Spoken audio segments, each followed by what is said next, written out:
Bien, estamos de regreso aquí en la Noticia al Día, en la Noticia TV, canal 27.2 en la señal de Vez Cable y 203 en la señal de Cable Go. Hace unos días hablábamos con el especialista en seguridad integral, el señor Pedro Yaranga, y hablábamos sobre el desafío que tenía el nuevo gobierno respecto a la minería ilegal, ¿no? Y hablábamos del tema de inseguridad, hablábamos de los diversos aspectos que involucra esta problemática. Pero muy poco se habla de cómo termina afectando la flora y la fauna de las zonas en las que hay o se ejecuta esta actividad ilegal. Y en estos días se viene realizando en Iquitos la segunda semana de aguas amazónicas, ¿no? Que busca fortalecer la conservación de la cuenca amazónica. Bueno, y para hablar de ello, tenemos conectado vía Zoom al doctor Junio Chuctaya Vázquez. Él es investigador del Instituto de Investigaciones de la Amazonía Peruana. Doctor Chuctaya, ¿cómo está? Buen día, ¿nos escucha?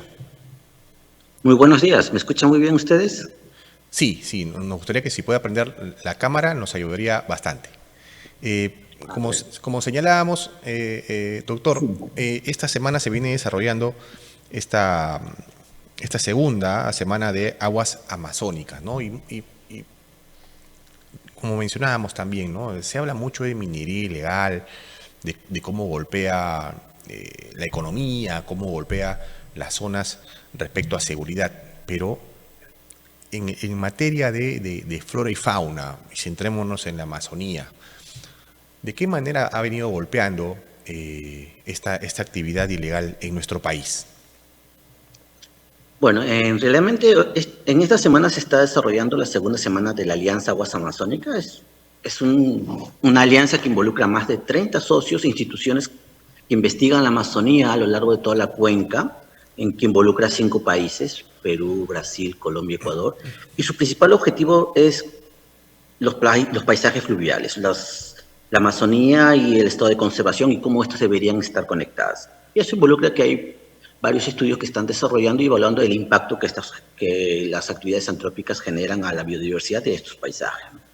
También otro de los objetivos de esta alianza es el estudio de la planicie y las llanuras inundables y cómo estas son utilizadas para mantener esta biodiversidad y las funciones de estas especies. Y cómo estas llanuras aluviales o llanuras inundables pueden verse afectadas de algunas actividades antrópicas.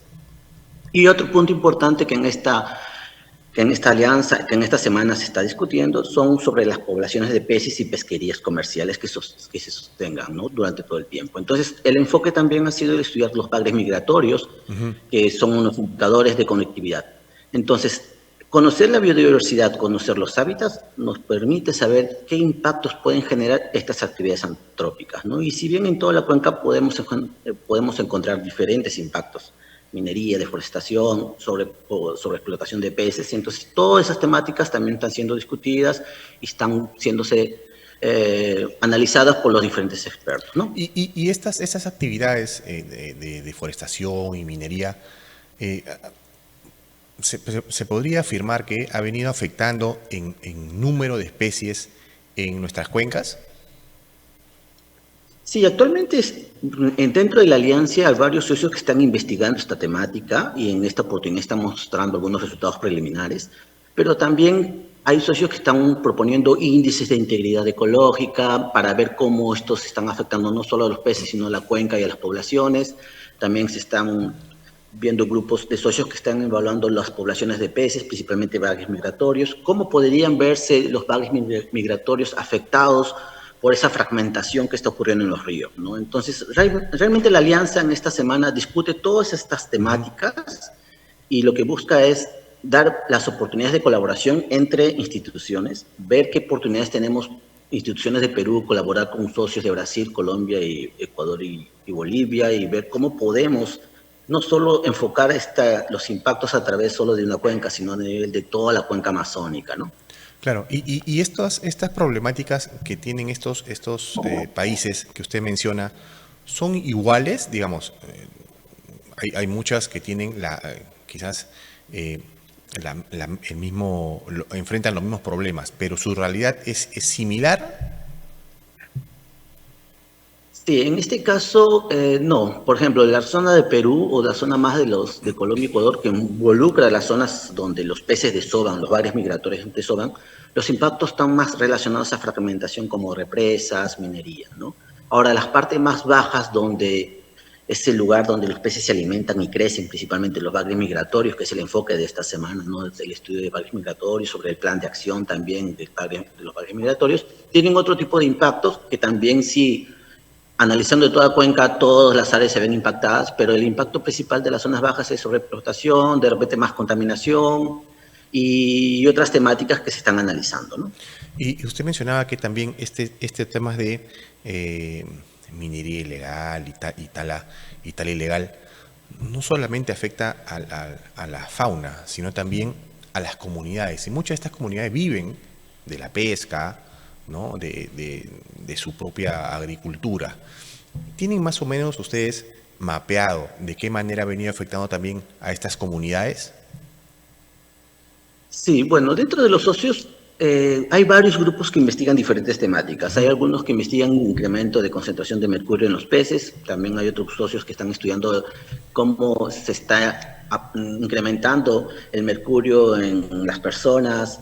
En realidad, todavía se está desarrollando esta temática. Estamos en esta semana discutiendo sobre no solo los impactos, sino también el conocimiento tradicional y cómo el conocimiento tradicional puede verse afectado o la aparición de nuevas actividades, ¿no? Porque el conocimiento tradicional involucra ese conocimiento sobre cómo se hacían las pescas tradicionales, Claro. el conocimiento sobre soves, conectividad, y muchos de estos conocimientos también se están perdiendo por diferentes actividades antrópicas que pueden estar afectando las cuencas, ¿no? Claro, ahora, usted es especialista en taxonomía de peces, me señalaban, ¿no?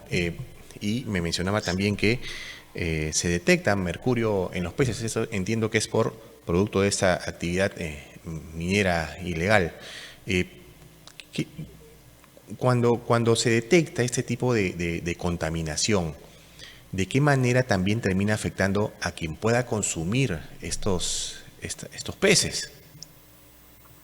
Claro, el proceso de contaminación de un pez involucra no solo por el uso de mercurio, sino por la liberación o la degradación de un sustrato, de un cauce, ¿no? Cuando uno hace minería, hace ese lavado de Ajá. tierra y eso va generando la liberación de sedimento. Ese sedimento tiene un mercurio inorgánico que luego posteriormente llega a una zona no oxigenada, baja de oxígeno, donde ahí genera un proceso llamado metilación. Y después de ese proceso de metilación es capturado por las algas, de las algas es alimentado por los insectos, de los insectos pasan a los peces y luego si estos peces contaminados son consumidos por las personas o los que consumen pescado principalmente, entonces ya llegan a acumular mercurio en los organismos, ¿no? Y en la cuenca amazónica se ha visto eso porque es un proceso que se ha dado a lo largo de todos los años, solo que en los últimos años con ese incremento de erosión de los diferentes ríos y esa liberación bien fuerte de ese mercurio inorgánico, realmente se está encontrando un incremento, ¿no? En los valores de mercurio en muchos organismos. Ahora, si bien están ahorita en pleno conversatorio en esta semana y después de ello se va a hacer una evaluación, digamos, un análisis sobre lo que han podido recoger de diversos investigadores, pero respecto a años anteriores, ¿esta problemática ha generado desaparición también de algunas especies? Sí, dentro de la cuenca amazónica tenemos especies que son endémicas, es decir, que solo se colectan en ciertas regiones. Perú se caracteriza por tener muchas de estas especies endémicas, ¿no? Especies que solo viven en pequeños charcos, especies que solo viven en algunos ríos o en algunas quebradas que son conocidos que viven ahí. Por tener esa vertiente andina, tenemos especies que solo son endémicos de esa región, de ese tramo. Y es parte también del estudio que estamos realizando también en el YAP, porque en el YAP también hacemos investigaciones de calidad de agua, taxonomía, sociodiversidad, hacemos inventarios biológicos y nuestro objetivo es eso, ¿no? Encontrar estas especies y caracterizarlas y describirlas antes que éstas se extingan por algún impacto antrópico, ¿no? Y sí, realmente, dentro de las amenazas está también esa desaparición de especies que realmente está ocurriendo actualmente, ¿no? Ahora, entiendo que ustedes que están en la zona están mucho más empapados del tema, pero para personas que estamos lejos, ¿no? Y casualmente lo vemos así, lo vemos muy lejos de nosotros. ¿cómo se hace para involucrar, porque de eso se trata, de involucrar a personas de otras regiones para resolver este tipo de problemática que enfrentan en la zona amazónica? Me refiero a cómo puedo despertar la conciencia de personas que no viven en esta zona y que no se afectan directamente. Sí, una de las cosas claves que a veces los que vivimos en Lima o en ciudades más alejadas nos sentimos ajeno a que gracias a la Amazonía nosotros podemos comer, porque si se mantiene una Amazonía saludable, el clima se mantiene saludable.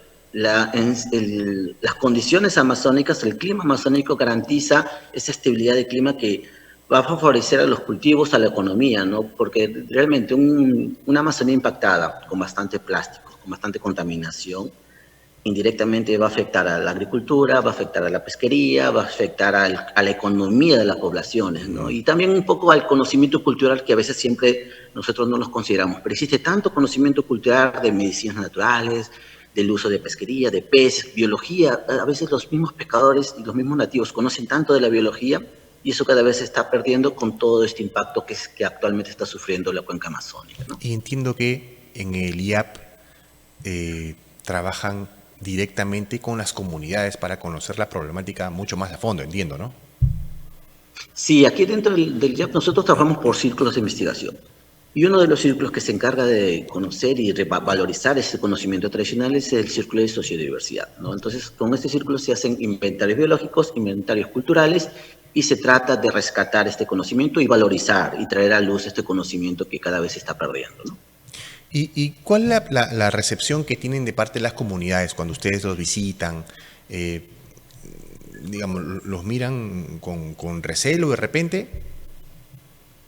No, en este caso el YAP tiene un buen trato con las comunidades porque muchas de las comunidades saben que el enfoque del YAP es sobrevalorizar el conocimiento y también porque el YAP tiene diferentes programas, ¿no? El YAP tiene varias sedes en la cuenca amazónica y en cada una de las sedes realiza diferentes actividades donde, por ejemplo, el trabajo de bosques para un poco restaurar áreas que han sido impactadas por fuego, por diferentes degradaciones, también el estudio de calidad de agua que hacemos en diferentes cuencas, también el tema de paquetes tecnológicos, porque siempre el YAC buscar especies que puedan ser utilizados en la acuicultura por las comunidades nativas o las poblaciones locales, y también el tema de valorización de ese conocimiento, ¿no? Entonces, realmente siempre, cada vez que vamos al campo, existe un gran trabajo social, un gran trabajo preliminar, donde se busca concientizar a las comunidades, un poco mostrarles también la importancia de estos estudios. Y a la par, gracias a las publicaciones que hacen ya libros, guías, también un poco entregamos todo ese conocimiento a estas comunidades, ¿no? Claro, y dentro de estos trabajos que hace el IAP con las comunidades, también llevan, no sé, algunas especies para que puedan ser criadas allá con esta especie de piscigranjas que se ven en algunas localidades. ¿También se trabaja con eso? No. Una de las cosas que es importante es que no se hace una introducción de especies, ¿no? Ajá. Lo que sí se hace es que, por ejemplo, nosotros, es un pez, que el boquichico, muy conocido en las pesquerías. Este boquichico es usado por las comunidades para su consumo. Entonces, el YAP desarrolló un paquete tecnológico del boquichico de esa cuenca. El paquete tecnológico es todos los procedimientos necesarios para que este boquichico pueda crecer en un ambiente artificial. Entonces se genera todo ese conocimiento, se comparte ese conocimiento a las comunidades, se entrega también larvas juveniles de boquichico a las comunidades y se incentiva y se les guía para que ellos puedan generar sus propias piscigranjas, ¿no? Entonces realmente lo que se le entrega son especies que ya habitan en la zona y que previamente las comunidades ya las conocen, ¿no? No se hace introducción, no se busca llevar especies de otra cuenca a otra, porque ahí sí generaríamos un impacto, ¿no? Porque Claro. cada cuenca realmente tiene una población de especies específicas. Claro, es verdad, ¿no? En cada zona tienen una especie determinada también. Ahora, para terminar, ¿cuál es el balance preliminar que haría usted respecto a esta segunda semana de aguas amazónicas que se viene desarrollando ahí en Iquitos? Sí, esta segunda semana realmente para nosotros, para el YAP, como es el socio anfitrión de esta semana, ha sido una gran experiencia porque ha permitido, primero, conectarnos con investigadores de otras áreas. Tenemos temáticas en comunes y eso nos permite ampliar nuestra área de estudio, ¿no? Si bien el YAP, su enfoque principalmente es de repente más local y lógico, tenemos investigaciones a nivel internacional, pero la llegada de socios con ideas similares nos permite ampliar nuestros estudios, aparte colaborar institucionalmente y definitivamente tratar temáticas de forma un poco más integral en toda la cuenca, ¿no? Realmente esta semana ha sido enriquecedora. Hemos discutido diferentes temáticas, podemos resumir valores migratorios, conocimiento tradicional, indicadores, que realmente es un tema muy importante. Pesquerías, y ahorita en estos días vamos a discutir nuevas propuestas, nuevas ideas sobre la temática amazónica, ¿no? Y algo importante también se ha discutido sobre el ingreso de los valores migratorios a la CMS y el plan de acción también. Entonces, hay muchas temáticas que estamos tratando y creo que van a salir buenos resultados. Sí, bueno, ojalá que se tengan resultados, digamos, de este análisis, se puedan aplicar para un poco menguar esta problemática de la minería ilegal, la tala, que terminan afectando nuestra Amazonía. Y para los que no vivimos en la zona, vivimos en regiones distantes, a tomar conciencia de que esto nos afecta también directamente. No por el hecho de que estemos lejos, no nos va a terminar afectando. Hay que tomar conciencia de ello. Doctor, ha sido un gusto conversar con usted. Listo, muy amable, gracias. Bien, estuvo con nosotros el doctor Junior Chuctaya Vázquez, investigador especialista en taxonomía de peces del Instituto de Investigaciones de la Amazonía Peruana, IAP. No hay que tomar conciencia, ya lo decía el especialista, que lo que sucede en la Amazonía nos afecta, por ejemplo, en la costa, por un tema climático. Entonces, hay que tomar conciencia y enseñar eso también en las escuelas, ¿no? La preservación de especies, los riesgos que conlleva estas actividades ilegales como la minería ilegal y la tala de árboles en nuestro pulmón. La selva es el pulmón de nuestro país, bueno, y el pulmón del planeta. Hay que tomar un poquito más de conciencia en ello.